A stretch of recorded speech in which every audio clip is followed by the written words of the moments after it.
pensar en un plato de arroz, un taquito de frijoles, y si tú se lo ofreces a una persona humilde, con mucha hambre, se lo va a devorar y te lo va a agradecer. Y también he aprendido que tú puedes presentarle un platillo gourmet, digamos uno de los cortes más finos, picaña, ribeye o de esos cortes finos. Se lo puedes ofrecer a una persona malagradecida y que no tiene hambre, te lo va a dejar tirado. Eso pasa con la palabra de Dios. Podemos ofrecer quizá un mensaje motivacional que solamente mueva las emociones,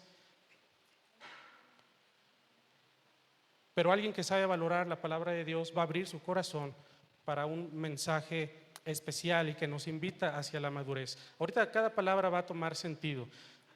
Ya tienen Hebreos capítulo 5, del 11 al capítulo 6, versículo 3. Amén. Quiero que lo leamos juntos y vayan prestando atención a palabras muy importantes que aparecen aquí. La palabra de Dios dice así: juntos. Acerca de esto tenemos mucho que decir y difícil de explicar, por cuanto os habéis hecho tardos para oír, porque debiendo ser ya maestros después de tanto tiempo, tenéis necesidad de que se os vuelva a enseñar cuáles son los primeros rudimentos de las palabras de Dios. ¿Sí lo tienen, hermanos?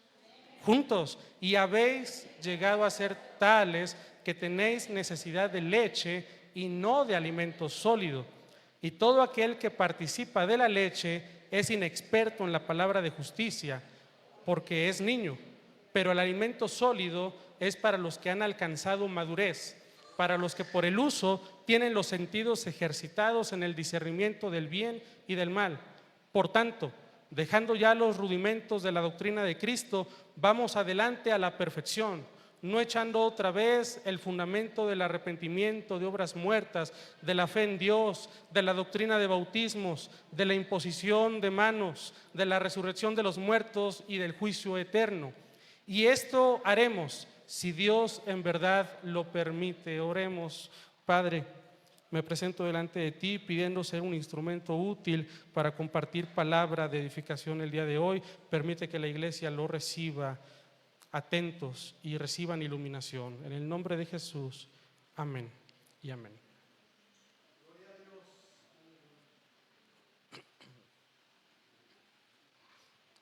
Tengo que decirles, hermanos, y anticiparles, ¿qué pasa cuando una persona te dice: oye, te puedo comentar algo, pero no te enojas, pero no te ofendes? Significa que viene una ofensa, ¿verdad? Significa que debes de prepararte porque viene fuerte. Bueno, hermanos, creo que el mensaje que Dios ha puesto esta mañana a través de su palabra, prepárense, espero que ablande nuestros corazones, y el que tenga oídos para oír, oiga.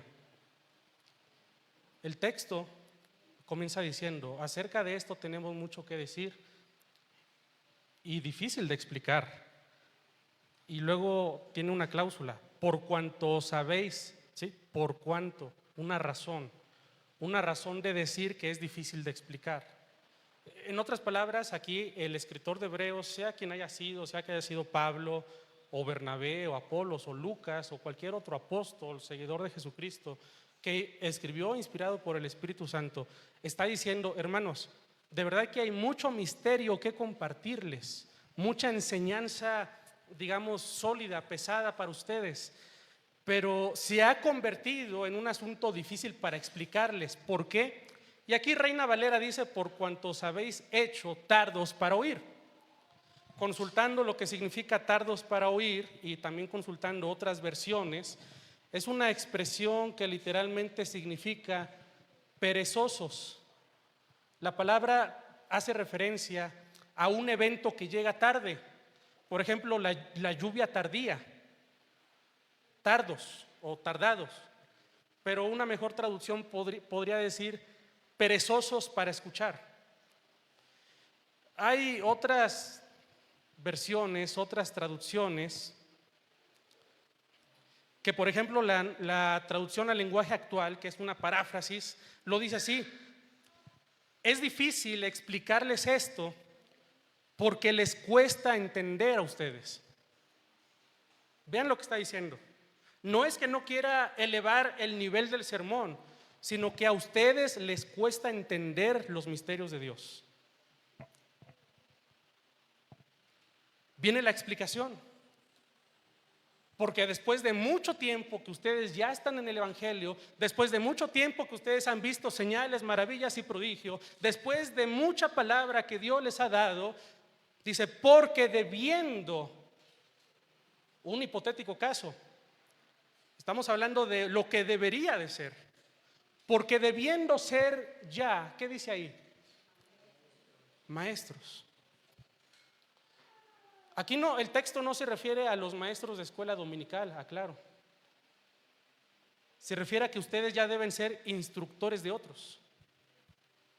Se refiere a que ustedes ya deben tener una madurez en Cristo, una madurez espiritual. A eso se refiere, porque debiendo ya ser maestros, literalmente del griego didáskalos, o sea, literalmente el que se dedica a la enseñanza. Pero aclaro, no es el maestro de escuela dominical. Aquí el contexto en el que está enmarcado la palabra dice, porque debiendo ya ustedes tener cierto nivel de conocimiento y de madurez en Dios. Pero me llama la atención que dice, porque debiendo, lo que debería de ser, lo que ya deberían ser ustedes, pero no lo son. Después de tanto tiempo, aún tienen la necesidad de que se les vuelva a enseñar lo básico. Es lo que está diciendo aquí el texto. Tenéis necesidad de que se os vuelva a enseñar cuáles son los primeros rudimentos. Rudimentos viene de la palabra principios, o sea, lo básico de la fe, el discipulado prebautismal. Por si es difícil de entender, entonces el apóstol que escribe esta epístola les dice, a ustedes ya les debería dar carnita, pero les tengo que dar lechita. ¿Sí me voy explicando, hermanos? ¿O les doy lechita? Amén, gracias. Porque pasado el tiempo y todo lo que han experimentado en Dios, no es posible que aún tengan la necesidad de que se les enseñe los principios básicos, que se les hable así con palabras sutiles, que les cambiemos los pañales, que vos vamos a enseñar cuáles son estos primeros pasos básicos de la palabra de Dios. Y dice aquí, y habéis llegado a ser tales que tenéis la necesidad de leche y no de alimento sólido. Viene una explicación. Y todo aquel que participa de la leche es inexperto. Inexperto nos habla igual en el mismo contexto de una palabra o de una persona que no domina el material de estudio. Estamos hablando de una persona que no sabe utilizar las herramientas, inexperto. No es por falta de enseñanza, no es por falta de maestros, no es porque son nuevos, es simplemente porque son perezosos para escuchar. Es simplemente porque la iglesia se ha vuelto un espacio simplemente de lugar de ociosidad, pero no de estudio bíblico. Pero el alimento sólido, versículo 14 dice, pero el alimento sólido es para los que han alcanzado madurez. Madurez viene de una palabra que literalmente significa o se puede traducir como, bueno, viene del griego telos, que habla de finalidad. Madurez significa literalmente una persona que ha completado o ha cumplido su finalidad, lo ha llenado los requisitos que Dios ha marcado. Y aquí, hermanos, he ido un poco rápido para tratar de darle sentido a la lectura, porque a veces en Reina Valera, aunque es una buena traducción y yo la sigo defendiendo por sobre muchas otras, la realidad es que es difícil a veces de entender la hilación, la sintaxis, la estructura de las palabras y de las frases. Entonces, lo que viene diciendo el apóstol es, hermanos, quiero exponerles las grandezas de Jesucristo. Quiero que ustedes entiendan, capítulo 5, capítulo 4, capítulo 5 viene diciendo, quiero que ustedes entiendan la gloria del Señor Jesucristo, porque Él fue constituido sumo sacerdote para salvarnos. Pero esto es algo tan difícil de entender y de comprender, hermanos, que quisiera exponerles con madurez el mensaje, para que ustedes lo entiendan, lo abracen y sigan adelante. Pero esto se me ha vuelto difícil de explicarles. Topo pared. ¿Por qué topo pared? Porque ustedes se han vuelto perezosos en el estudio de la palabra. Topo pared porque ustedes son inmaduros todavía. Quiero darles carnita, pero todavía quieren lechita. Y los que toman leche quiere decir que son inexpertos. Esto nos habla de una inmadurez.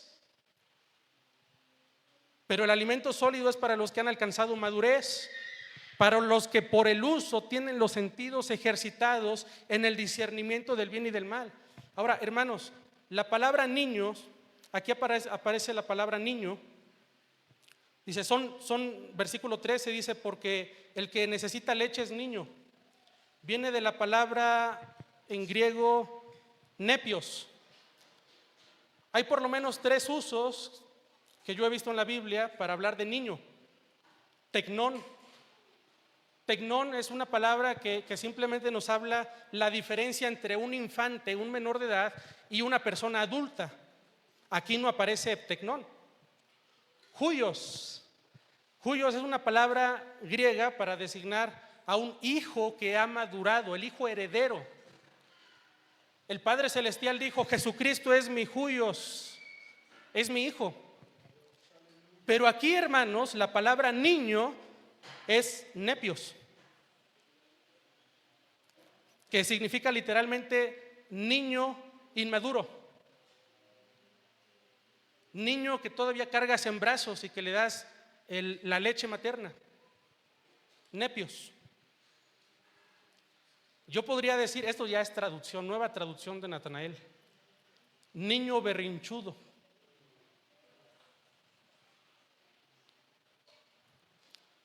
Y no es que ser un niño berrinchudo sea malo per se. Lo malo es ser un cuarentón con barba y con panza de cuarentón y hacer berrinches de niño de 2 años. Eso es lo malo. Lo malo no es que una persona que acaba de llegar a Cristo siga pecando porque le cuesta dejar vicios. Lo malo es una persona que lleva ya tiempo avanzado en el Evangelio y sigue haciendo berrinches porque dice, el pastor no me ha visitado. Por la culpa del pastor yo he resbalado en la fe. Eso es inmadurez, eso es berrinche. Hermanos, en este contexto, cuando habla de madurez y de que ya debemos ser maestros, repito, no está hablando de una persona que se va a parar al frente de un salón de clases y a disertar cátedra. Está hablando de una persona que ya se convierte en un experto de los términos de la fe. Hermanos, no necesitamos ir al instituto bíblico para saber qué es la expiación, la propiciación, la sustitución penal, la razón del evangelio.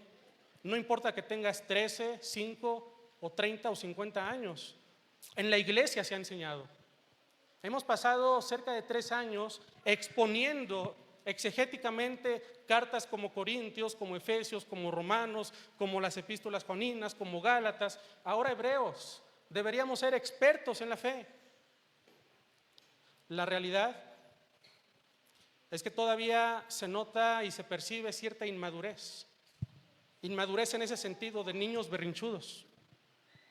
Ojo, no lo digo yo, lo dice la palabra. Aquí está. No me creen, léanlo. Aquí está. Hermanos, no es tanto un regaño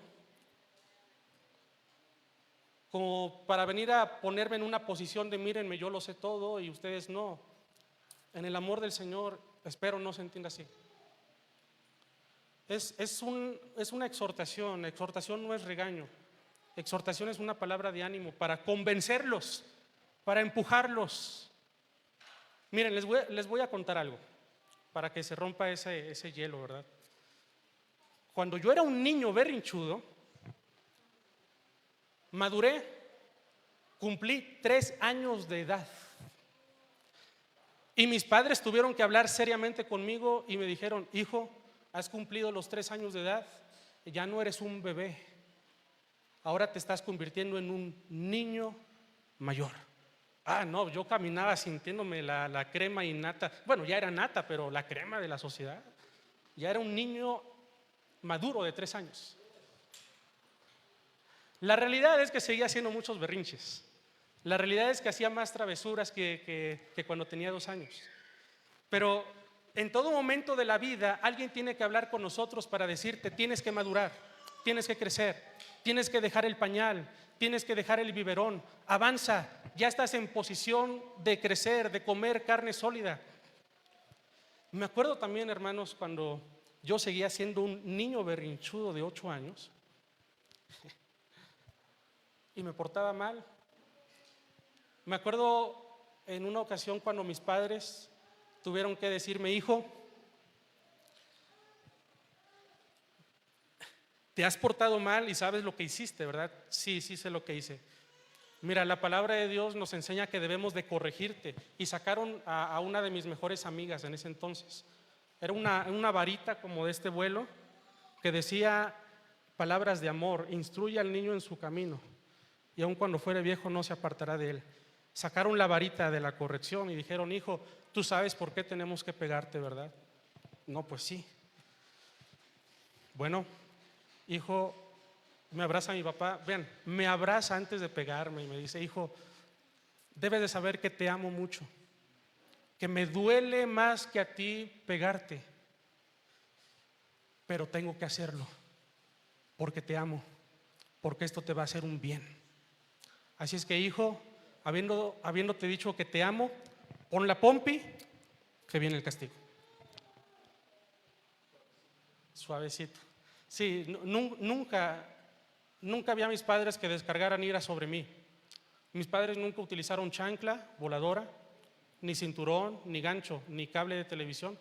Aparte de que no teníamos televisión, ¿verdad? Pero el cable de la plancha no.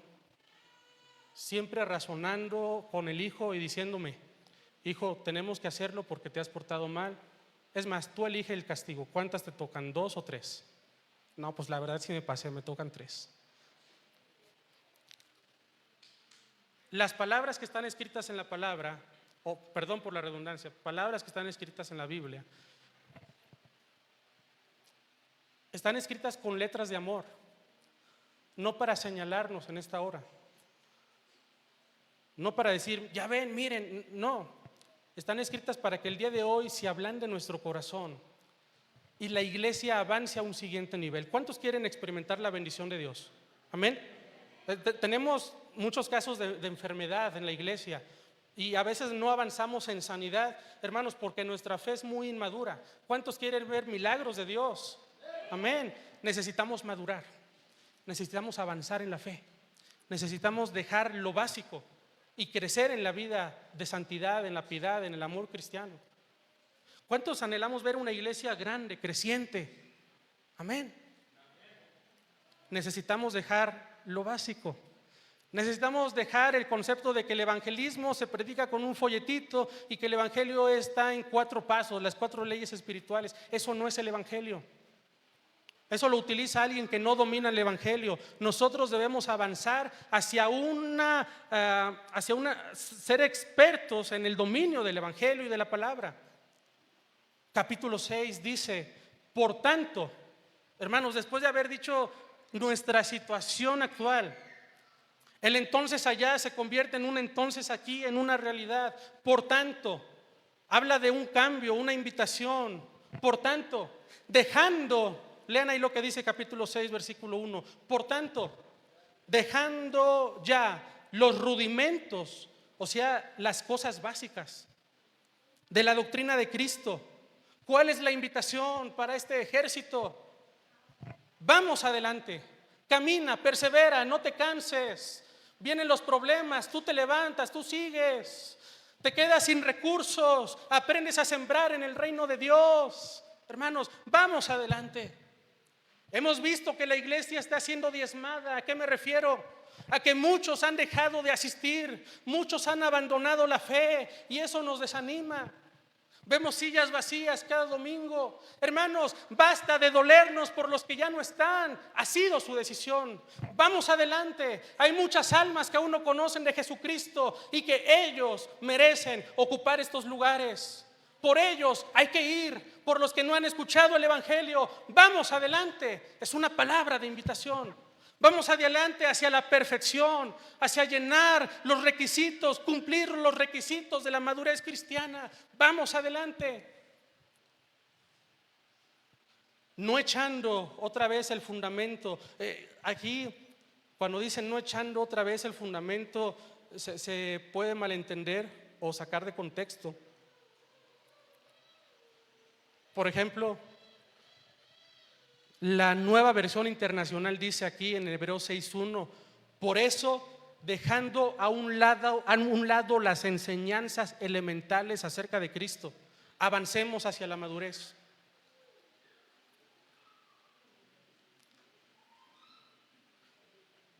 La traducción del lenguaje actual dice: por tanto, sigamos aprendiendo más y más hasta que lleguemos a ser cristianos maduros.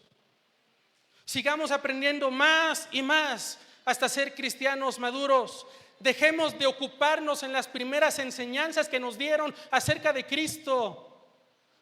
No sigamos hablando cosas simples. Y vean aquí lo que dice que son enseñanzas simples. No porque no sirvan, no porque sean necesariamente básicas, sino porque el escritor de Hebreos dice: ustedes ya lo deben de dominar.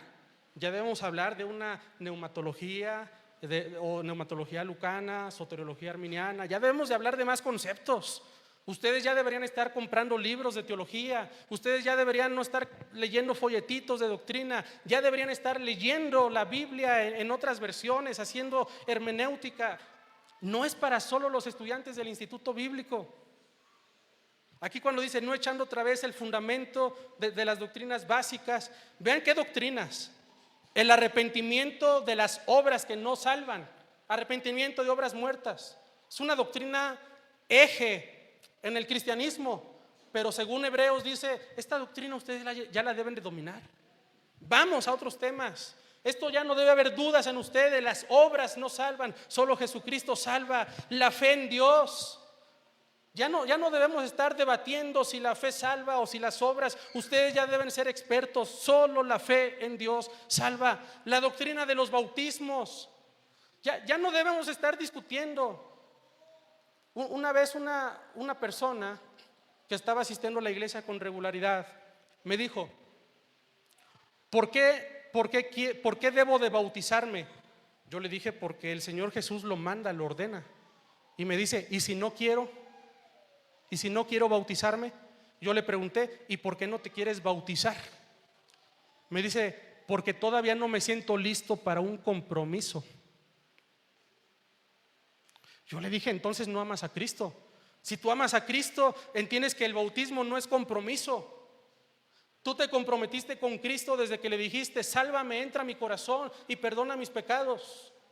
Pero hay quien todavía no quiere bautizarse porque no quiere comprometerse, no quiere que lo pongan en un liderazgo.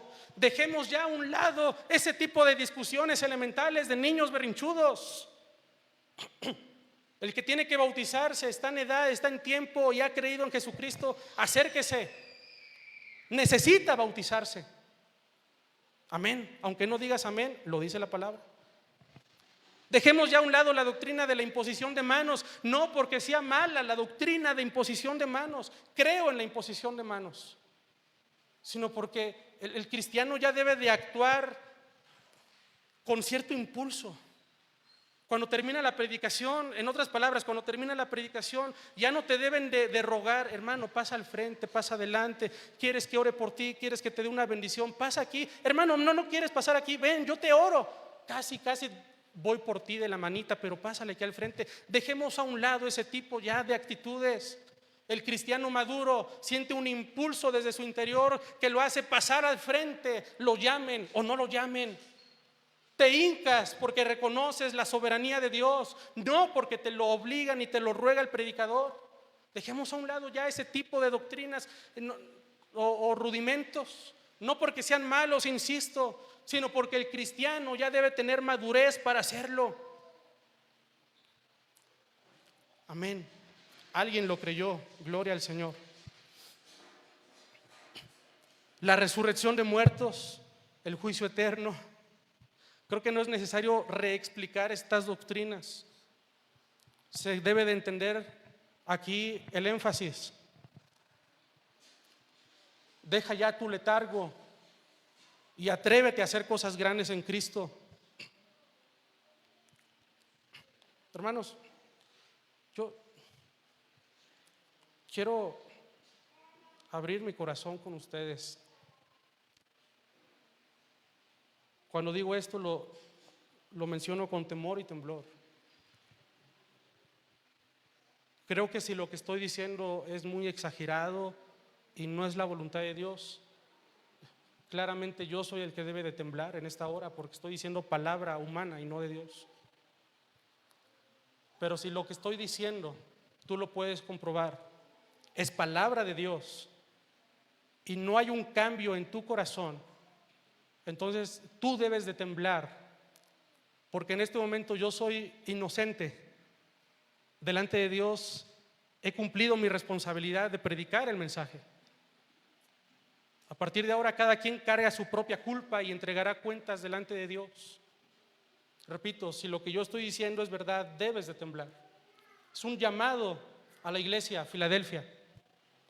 No pudiéramos objetar que estas palabras están en un entorno original para una iglesia de hace 2000 años, pero cuando hacemos la exégesis bíblica, analizamos lo que pasó entonces allá, reconstruimos los hechos, rescatamos los principios y después lo aplicamos a nuestro presente, circunstancias actuales.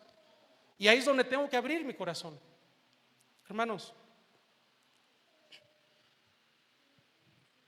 ya no debemos de rogarles en doctrinas o en conductas cristianas básicas, no están escritas aquí, pero tales como la ofrenda, el diezmo. El cristiano maduro reconoce que ofrenda aún de lo que no tiene, porque reconoce la adoración a Dios. Diezma, no porque se lo quede un líder, sino porque aquí reciben manos humanas, pero espiritualmente lo recibe el Señor Jesucristo. El cristiano maduro entiende que evangelismo no es hacer una campaña evangelística una vez al año y entonces evangelizamos, no. El cristiano maduro entiende que es un estilo de vida común y constante. Evangelizas cuando te mueves, cuando te encuentras con una persona, le compartes la fe en Jesucristo y lo que Él ha hecho en tu vida. No hay necesidad de estártelo recordando domingo tras domingo. Está la palabra profética más segura, lo tienes aquí. La pregunta es, ¿cuántos están leyendo su Biblia? Le preguntaba a los adolescentes hace 15 días que teníamos clase, ¿ustedes están leyendo su Biblia? Y con cierta timidez me decían, sí. Como los vi un poco inseguros, les especifiqué, ¿cuántos de ustedes adolescentes están leyendo su Biblia diario, regularmente? Y todos agacharon la cabeza y dijeron, no, la verdad no. Misma pregunta para el resto de la iglesia, ¿cuántos están leyendo su Biblia?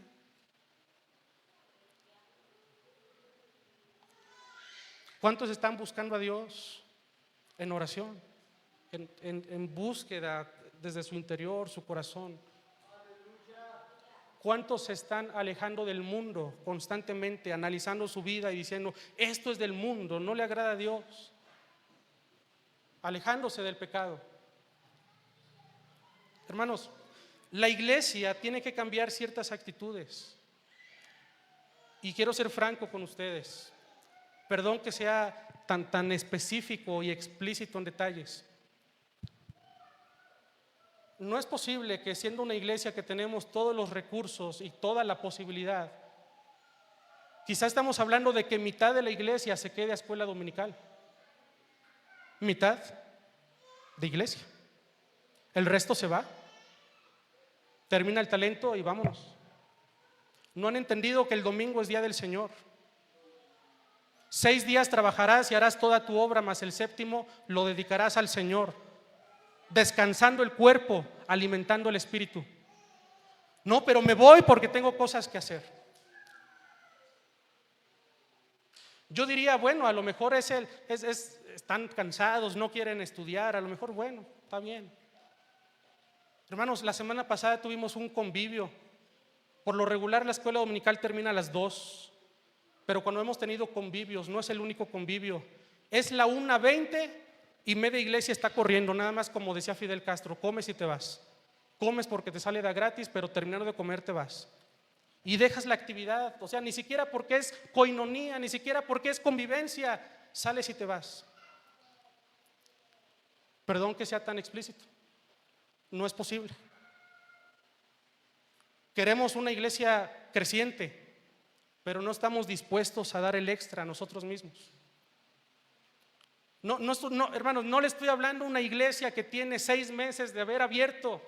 Le estoy hablando a una iglesia que ostenta 50 años desde su fundación. Debiéramos ser maestros. ¿Me explico?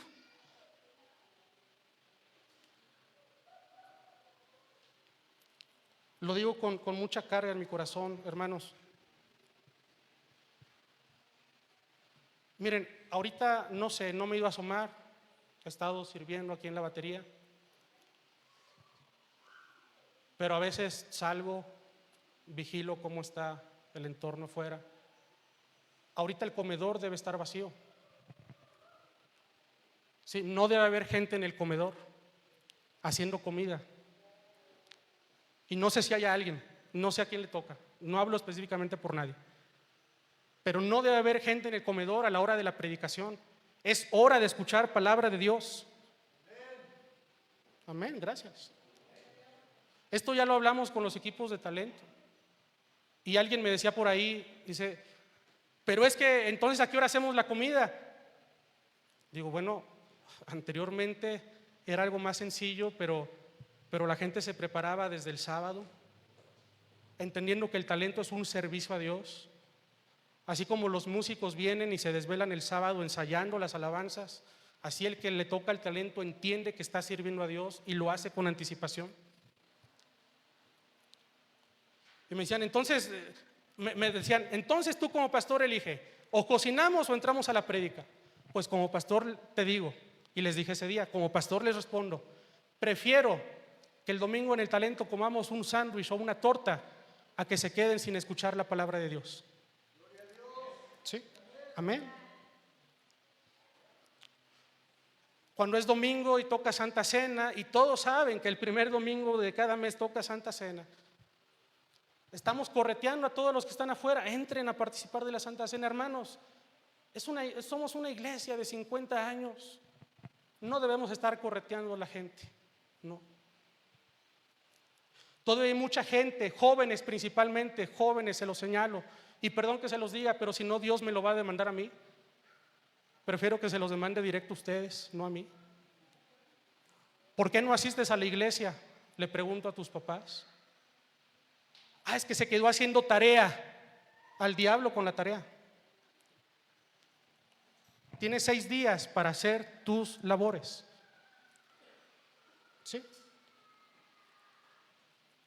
Mira, te lo digo con amor porque platicaba con algunos adolescentes hace 15 días y les decía, conozco a muchos que hoy se han alejado de la fe. ¿Por qué?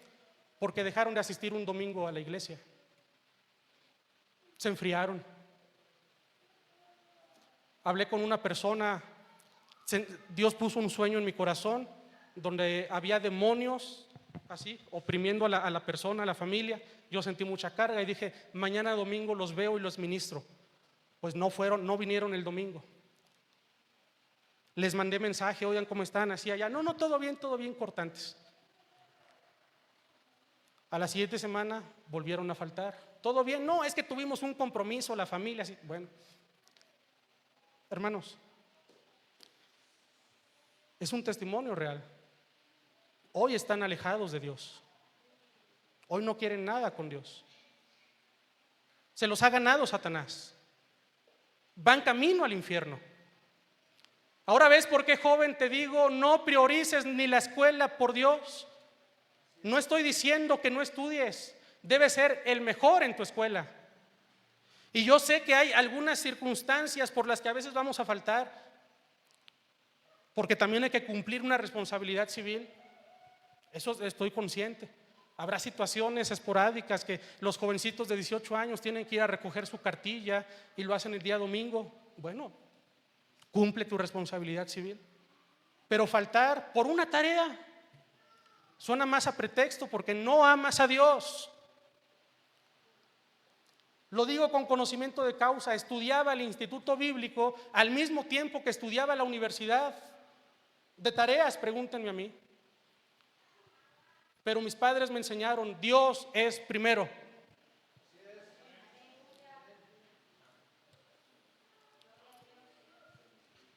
Actualmente tenemos todavía muchos problemas, el aseo, y pudiera seguir.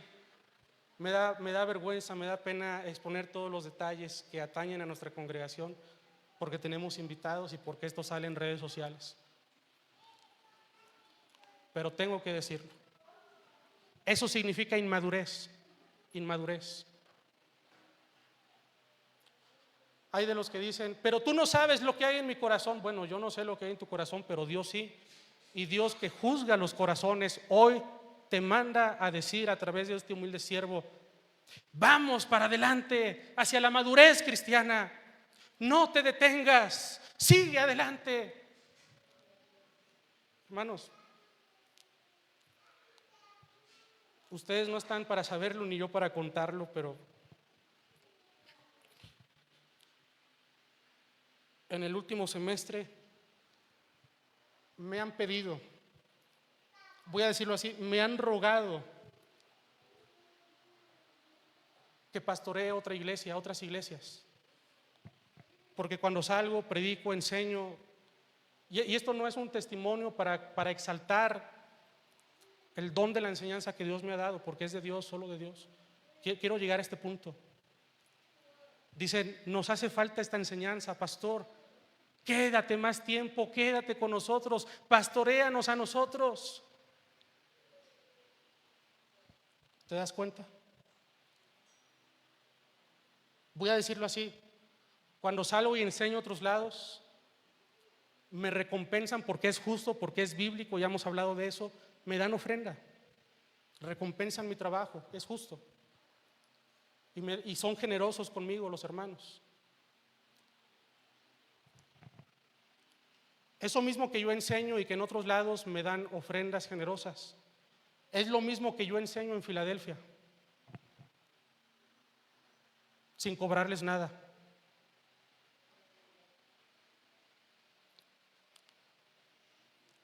Pero yo hablaba con unas personas esta semana y les decía, mientras que en otro lado me ruegan, ven y pastoréanos, llego a Puebla y tengo que andar persiguiendo a la gente a ver si quiere quedarse a la escuela dominical. ¿Se dan cuenta, hermanos? ¿Se dan cuenta? Hay iglesias que no tienen instrumentos musicales, cantan con una guitarrita desafinada, pero eso no les importa, alaban a Dios.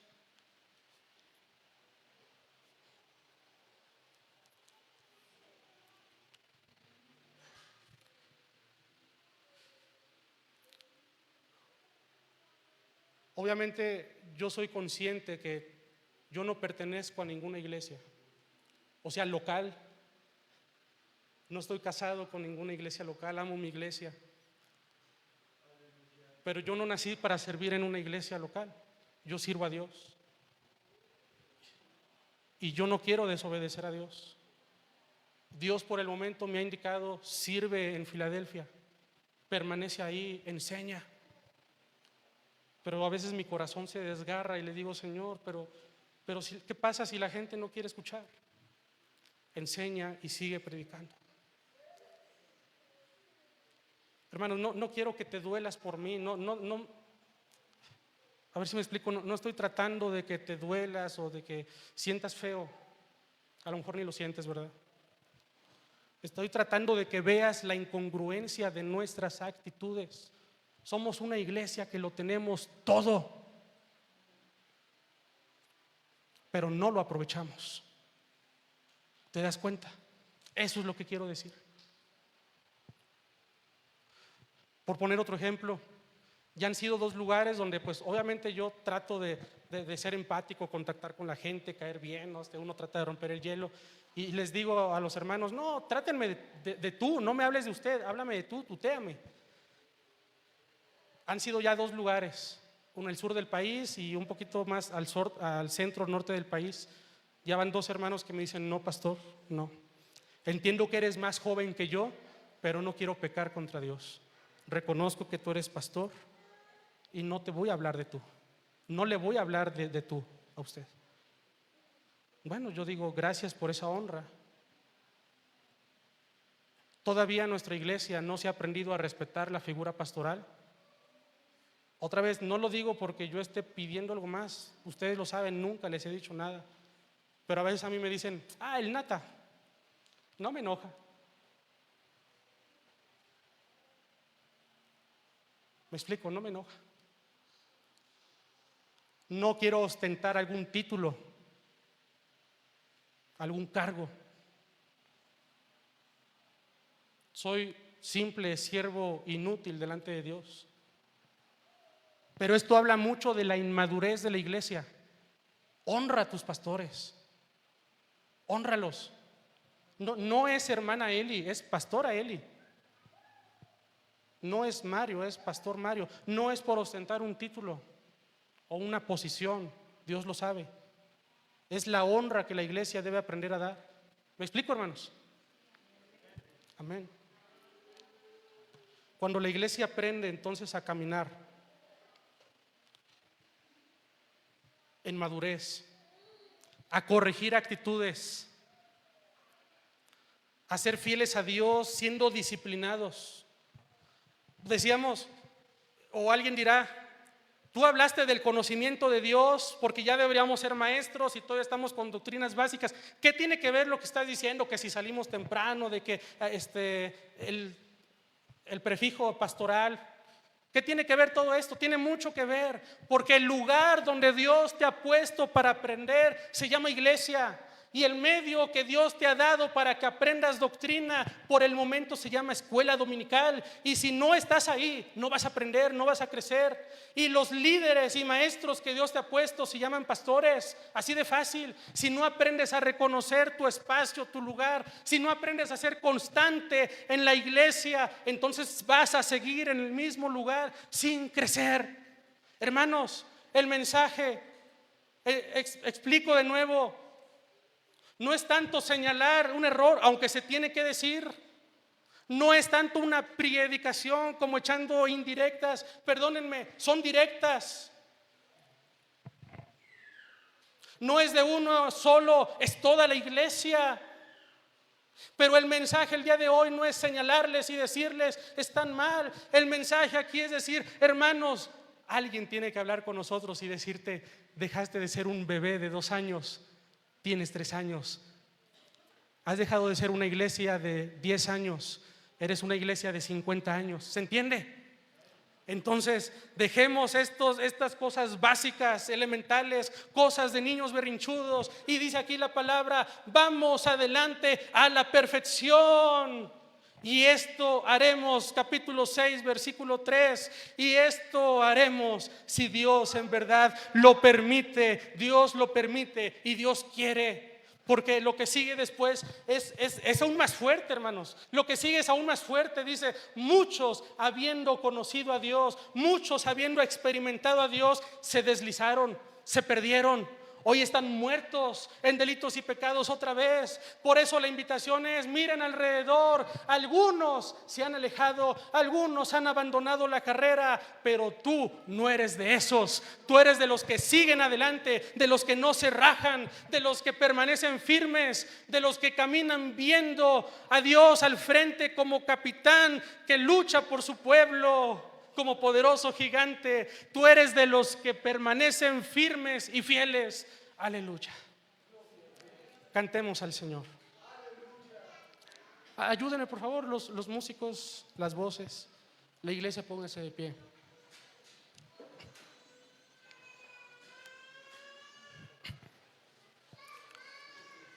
45 minutos, lo logré. Siempre me tardo 50. Ya, vamos mejorando también, ¿verdad? Santo por siempre. Alabemos al Señor.